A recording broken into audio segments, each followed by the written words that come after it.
ইউক্রেনের president Vladimir Zelensky Iran বিষয়ে মার্কিন অবস্থানের প্রতি সমর্থন জানিয়ে একটি বার্তা দিয়েছেন। জেলেনস্কি বলেন, আমরা ইরানের বিষয়ে মার্কিন অবস্থানকে সমর্থন করি।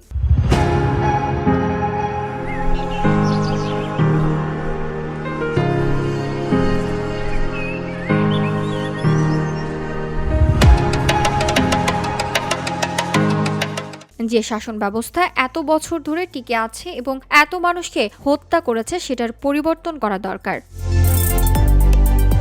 বিক্ষোভকারীদের ওপর মারাত্মক দমন-পীড়নের বিরুদ্ধে প্রতিবাদ জানাতে বেশ কয়েকটি ইউরোপীয় দেশ ইরানের রাষ্ট্রদূতদের তলব করার পর জেলেনস্কির এই বার্তা এসেছে। এদিকে যুক্তরাষ্ট্র ও ইরানের মধ্যে কোনো ধরনের বৈঠক হচ্ছে না। মার্কিন প্রেসিডেন্ট ডোনাল্ড ট্রাম্প বলেছেন, তিনি ইরানি কর্মকর্তাদের সঙ্গে সব বৈঠক বাতিল করেছেন। একই সঙ্গে তিনি বিক্ষোভকারীদের বিভিন্ন প্রতিষ্ঠান দখল করতে বলেছেন।